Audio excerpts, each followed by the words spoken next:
Assalamu alaikum. Today we're going to discuss Hadith number 11 from O Levels Islamia 2058 from paper 2. It's usually based on the question number 1. So Hadith number 11 focuses on communal conduct. Okay, so the Hadith says, Ana wa kafilul yatim fil jannati kada wa qala bi usba'ayhi sababa wal wusta. I and the man who brings up an orphan will be in paradise like this. And he pointed with his 2 fingers, the index finger and the middle finger. So he was like this. He said like this. That's what he indicated. Teachings within the Hadith. Islam is not just based on rituals. Islam is not a religion just based on rituals. Islam stresses on the benefit of humanity. The Prophet ﷺ was a humanitarian because he worked even before the first revelation. Remember, he was a humanitarian because Hazrat Khadija mentioned that you care for the orphans and you care for the widows and the unfortunate in the society, so Allah can never wrong you. So the Prophet was a humanitarian. Many hadith stress as to how to look after humans. So it's not just Quran, Roza and fasting and Hajj or Salah. It's Islam stresses on the benefit of humanity. Every single Muslim should try to benefit humanity as the Prophet did. Okay, the most downtrodden in society are orphans. The most downtrodden are the ones the most who are overlooked, who are not cared for are orphan. Who is an orphan? An orphan is a child before the age of puberty who has lost his father, whose father has died. So that will be considered an orphan, not a 60-year-old whose father has just died. We don't consider that person an orphan. An orphan, according to Islam, is the child that has lost his father before the age of puberty or the age of understanding. People tend to ignore their feelings, needs, and problems. No doubt, when their father dies, usually everybody's going to the mother or the dado to console them, and the sisters, and usually the children who have just lost their father, usually their feelings and their needs and their problems are overlooked. Nobody cares about their feelings. I've experienced this. I've seen an orphan being overlooked. One day his father is alive and he's an officer, and the next day, because his father is dead, the chachu is, shouting at him and not even considering his feelings. So I've seen this happening in society. It's very sad. The Hadith teaches us to pay attention to the orphans around the world, not just orphans in your family, but orphans around the world, like Gaza.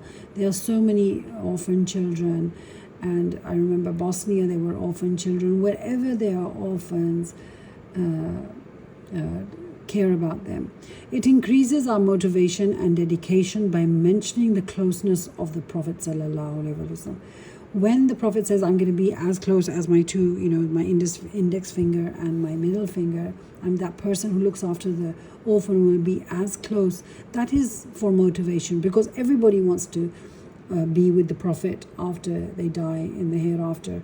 So saying that when saying this, that you're going to be as close as 2 fingers are close together, is motivation for the Muslims. It is every Muslim's desire to be close to the Prophet, which will make caring for an orphan more achievable. Hadith. Now there's a hadith to support my answer. Hadith. He who wishes to soften his heart should stroke, or in other words, place a comforting hand over the head of an orphan. In other words, if you want to soften your heart, there are many hard-hearted people in the society. If you want to soften your heart, then stroke the head of an orphan. Teachings into action. May be difficult to care for orphans in this materialistic world, but keeping the reward in mind could be easier. Because of this hadith, reminding yourself that you will be close to Allah, be close to the Prophet, and you will be rewarded for it, may make caring for orphans more easier, because this is a materialistic world in which we always want consider materialistic gains more beneficial than, any other work.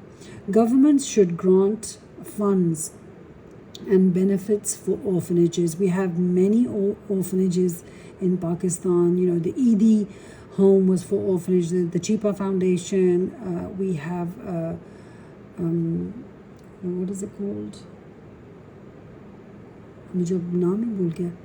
There's an orphanage. There are many orphanages. Happy Home. There's a Happy Home that near where we live right now in Gujranwala.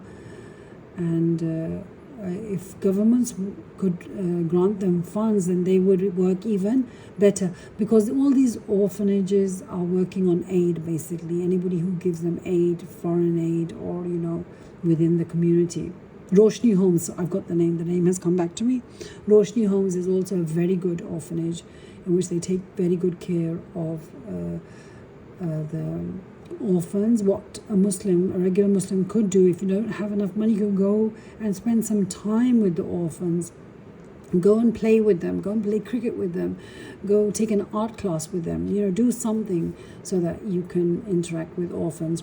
Or arrange for families to take the child into their care, like in foreign countries. Now, what you can do, governments could arrange for orphans to be taken into homes, family homes.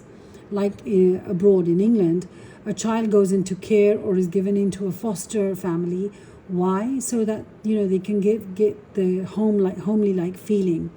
This could be done on a large scale. There are so many orphans who are in orphanages who are without the mother also. They could be inculcated into families.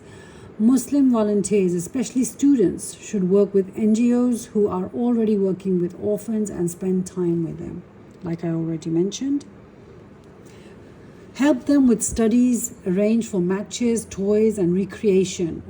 You can help with them studies. Sometimes you can go to orphanages, or if there's an orphan in your family, then help him if he's stuck with maths, because the mother can't afford tuition and so on, because they hardly, afford their sustenance. So you can teach them.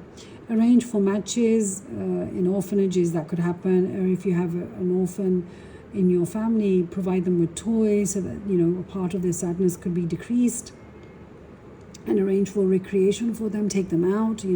If you're going out as a family, you can take the orphan child with you. Encourage the orphans, if present in your extended family, towards studies. Many orphan children often back out from studying because the mother can't afford it, but what you can do is encourage them to. Abandoned children also fall under this category. Sometimes children are not orphaned, but they are abandoned by their mother and father, like abandoned children that are put into the Jula of Abdul Sattar Eidi's foundation or Chipa Foundation. They are also abandoned children. You can look after them, support them, and bring them into your homes. Separated families' children should be cared for also. Sometimes the child is not orphaned, but their parents have separated, and the child ends up in the grandparents' home or in some sort of Darul Uloom, an institute. They should also be cared for as you care for orphans. What you could give them is you could provide them emotional support so that they have somebody to talk to, and if they're sad, you can cheer them up. Counseling to deal with their loss. This is very important, which is overlooked in our society, especially when they have just been orphaned. You should try and counsel them, try to take them to professional counselors, psychologists, so that they can deal with their loss and they can manage their future grief also. So this is the question that is always put forward. Choose any two of the following hadiths, describe their teachings about what Muslims believe, explain how Muslims can put these teachings into action. And I hope that answered the question.